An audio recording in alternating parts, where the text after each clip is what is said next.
Hello friends, welcome back Hollywood Hindi screen. ये कहानी सच्ची घटना पर आधारित है जिसमें दुनिया के सबसे बड़े समुद्र प्रशांत महासागर को दिखाया गया है, जिसमें 3 अमेरिकी सैनिक 34 दिनों के लिए खो जाते हैं। आइए देखते हैं ये तीनों सैनिक इस सुनसान समुद्र में जिंदगी और मौत की लड़ाई जीतते हैं, हारते हैं। हॉलीवुड हिंदी स्क्रीन प्रस्तुत करते हैं अगेंस्ट द सन। ये मूवी सन 1942 में शुरू होती है, जब सेकेंड वर्ल्ड वॉर का टाइम पीरियड चल रहा होता है, जिसमें दिखाया जाता है जापान की सेना अमेरिकी नौसैनिक अड्डा पर्ल हार्बर पर अटैक किया था, जिसका बदला अमेरिका लेना चाहता है। इसलिए अमेरिका ने बहुत सारे बम वर्षक फाइटर जेट जापान के जहाज और पनडुब्बियों को नष्ट करने के लिए भेजे। इसी बीच इनका एक एयरक्राफ्ट अपना मिशन पूरा करके लौट रहा होता है। तभी ये रास्ता भूल जाते हैं। इसमें 3 अमेरिकी सैनिक होते हैं जिनका नाम हैरल्ड, टोनी और जीन होता है। अब हैरल्ड, जो कि एक पायलट है, टोनी से कहता है तुम रेडियो से संपर्क करके सही रास्ता पता करो, लेकिन सिग्नल कम आने की वजह से संपर्क नहीं हो पाता। अब इनके सामने एक और बड़ी समस्या होती है, क्योंकि जब इनका फ्यूल खत्म होने वाला है, इसलिए हैरल्ड जीन से दोबारा संपर्क करने को कहता है, क्योंकि अब इनका फ्यूल बहुत तेजी से खत्म हो रहा होता है। तभी इनका संपर्क किसी जापानी से हो जाता है और जीन तुरंत रेडियो के तार निकाल देता है। अब इनके सामने एकमात्र रास्ता इस विशाल समुद्र में न प्लेन लैंड करना होता है, और वे बहुत मुश्किल से समुद्र में ही लैंड करते हैं। अब ये लैंडिंग कर लेते हैं, तब हैरल्ड की बेल्ट तो खुल जाती है, लेकिन जीन और टोनी की बेल्ट नहीं खुलती और वे दोनों प्लेन के साथ ही समुद्र की गहराइयों में जाने लगते हैं। लेकिन बहुत मुश्किल से ये दोनों अपनी बेल्ट खोल लेते हैं और ऊपर आ जाते हैं जहां हैरल्ड होता है। अब इनके पास एकमात्र सहारा इनकी एयर बोट होती है, बाकी सब सामान प्लेन के साथ ही डूब जाता है।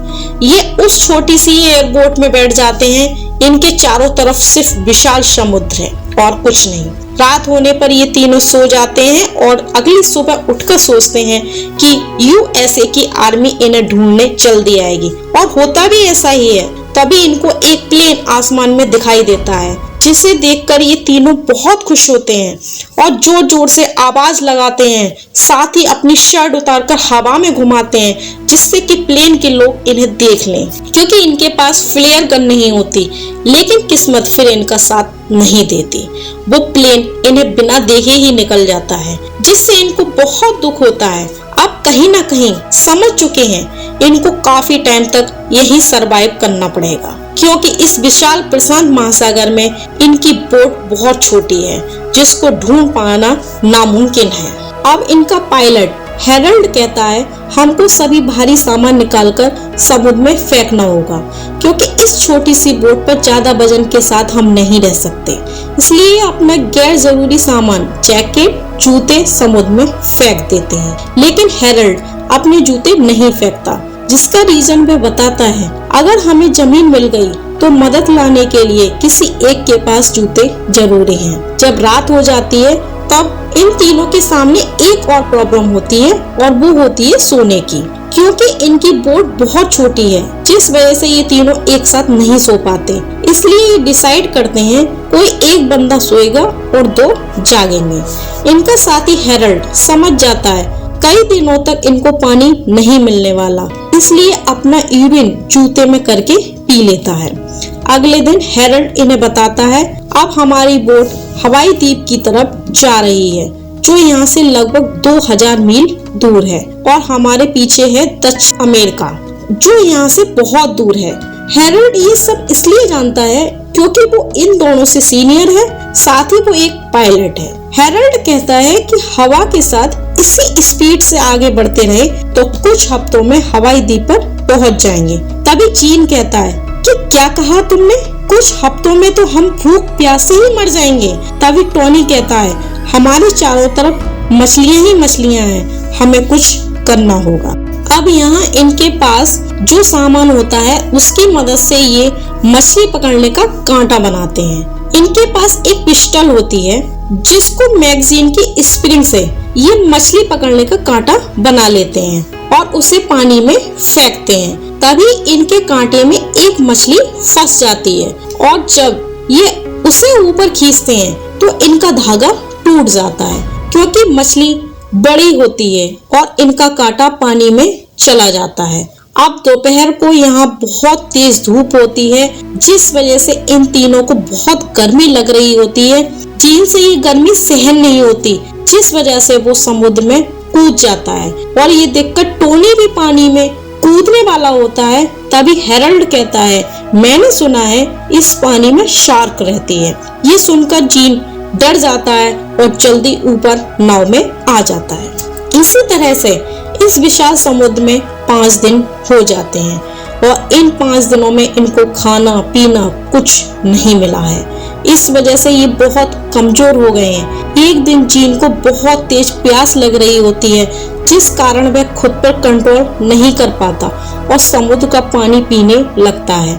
तभी हेरल्ड जीन को रोकता है और कहता है, ये पानी मत पियो, ये तुम्हारी बॉडी को बहुत नुकसान करेगा। तभी हेरल्ड को अचानक एक बात याद आती है कि उसकी जेब में एक पेंसिल, जिससे वह बहुत खुश होता है और कहता है, इससे हम एक मैप बनाएंगे जिससे उन्हें पता चल सके कि एग्जैक्टली वो कहाँ है, किस जगह पर और किधर जा रहे हैं। अब वे अपनी एयरबोट पर एक मैप बनाते हैं। तब उन्हें पता चलता है कि उनकी बोट हवा के साथ गलत दिशा में जा रही है, जिसे उनको रोकना होगा और ये अपनी जैकेट में एक लंगर बनाते हैं, जिससे इनकी बोट एक जगह रुक जाती है। अब ये जब भी लंगर निकालेंगे तब उनकी बोट उसी दिशा में जाएगी जिधर ये चाहते हैं। तभी टोनी गॉड से प्रे करता है कि इस समुद्र में जितनी भी बोट हैं उन सब की रक्षा करना, इन्हीं में से एक बोट हमारी है। तभी जीन कहता है, हमें सबसे ज्यादा जरूरत पानी की है और उसी रात गॉड इनकी सुन लेता है, जिससे बहुत बारिश होती है, जिस कारण ये तीनों बहुत खुश होते हैं और खूब पानी पीते हैं, जिससे इनको बहुत राहत मिलती है। अगले दिन दिखाते हैं जीन कई दिनों से मछली पकड़ने की कोशिश कर रहा था, लेकिन कोई मछली नहीं पकड़ पाता। तभी हेरल्ड कहता है, जीन, मैंने इतना पेशेंस रखने वाला व्यक्ति मैंने आज तक नहीं देखा। आगे दिखाते हैं जीन चाकू से मछली मारने की कोशिश कर रहा होता है।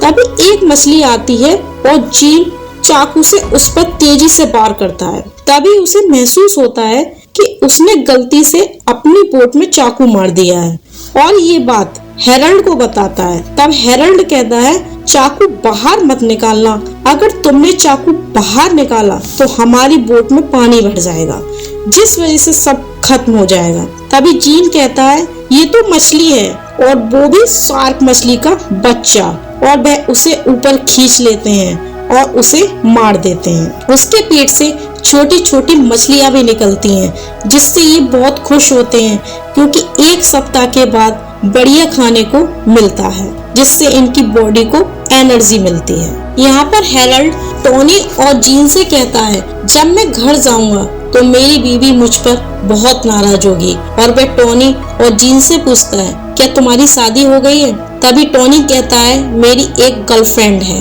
और जीन कहता है, ना मेरी कोई गर्लफ्रेंड है और ना शादी हुई है। तभी टोनी कहता है, मेरी बहन को गर्लफ्रेंड बना लेना, वो बहुत सुंदर है। तभी ये लोग देखते हैं कि इनकी बोट के चारों तरफ बहुत बड़ी बड़ी शार्क घूम रही हैं, क्योंकि जिस शार्क के बच्चे को इन्होंने मारा था उसका कुछ ब्लड पानी में ही गिर गया था, जिससे उसकी स्मेल से यहाँ आई हैं। लेकिन इनकी बोट को कुछ नहीं करती और वापस लौट जाती हैं। ऐसे ही और कुछ दिन बीतते हैं और ये दोबारा कमजोर होने लगते हैं, क्योंकि इन्हें खाने पीने को फिर कुछ नहीं मिलता। ऐसे ही एक दिन जब जीन अपना हाथ समुद्र में डालकर बैठा होता है, तभी शार्क उसके हाथ पर हमला कर देती है और उसे घायल कर देती है। लेकिन जीन की किस्मत अच्छी थी, उसे ज्यादा चोट नहीं आती। एक दिन जीन देखता है उसे सामने आइलैंड सा कुछ दिख रहा होता है। तभी टोनी कहता है, वहाँ कुछ नहीं है, ये सब तुम्हारा भ्रम है। 15 दिन ये दिखाते हैं कि टोनी के हाथ में उसकी गन है। तभी जीन कहता है, मुझे अपनी गन दो और कोई आवाज मत करना, क्योंकि इनकी बोट पर आकर पक्षी बैठा होता है। तभी जीन उस पर गोली चला देता है और गोली पक्षी को लग जाती है और पक्षी पानी में गिर जाता है, जिसे लेने के लिए हेरल्ड पानी में कूद जाता है। जैसे उस पक्षी के पास पहुंचता है तभी हेरल्ड देखता है एक शार्क उसी तरफ बहुत तेजी से आ रही है और हेरल्ड तेजी से बोट की ओर तैरता है। शार्क के हमले से पहले ही बोट में पहुंच जाता है और शार्क इनकी बोट के नीचे से निकल जाती है। जब इनके पास खाने को एक बार फिर 15 दिनों में खाना मिला है, जिसे खाकर इन्हें कुछ राहत मिलती है। अब जैसे जैसे यहाँ दिन बीतते हैं, इसका असर इनकी मानसिक स्थिति पर भी पड़ता है, जिस कारण इनको अजीब अजीब से भ्रम होते हैं। इसी तरह इनको इस समुद्र में 20 दिन हो चुके हैं। अब ये एक दिन आपस में लड़ना शुरू कर देते हैं। जीन हेरल्ड से कहता है, तुम्हारे हिसाब से हमें अब तक तो हवाई द्वीप पर पहुंच जाना चाहिए। तभी हेरल्ड कहता है, ये मैप 100% सही नहीं है। जिसे सुनकर जीन और टोनी चौंक जाते हैं और कहते हैं, क्या तुम्हें सच में नहीं पता?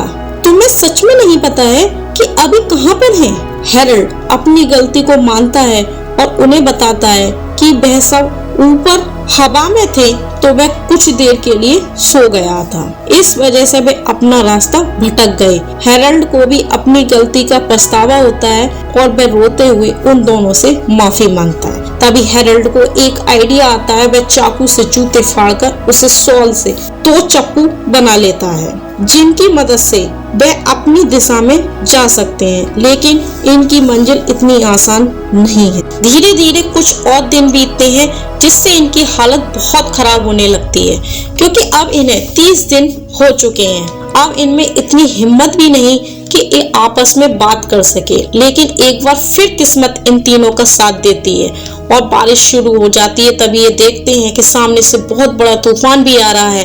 इस तूफान में इनकी बोट पलट जाती है और ये तीनों पानी में गिर जाते हैं और ये डूबने लगते हैं। लेकिन बहुत कोशिश करके ये अपनी नाव सीधा करके उसमें बैठ जाते हैं। अब अगली सुबह दिखाते हैं कि ये तीनों बहुत कमजोर हो गए और जिंदा लाश से अपनी बोट में पड़े होते हैं। साथ में इनको भ्रम हो रहे होते हैं कि जीन को टोनी की बहन समुद्र में दिख रही होती है और टोनी से कहता है, मुझे तुम्हारी बहन से प्यार हो गया है। और टोनी कहता है, तुम दोनों एक अच्छे कपल बनोगे।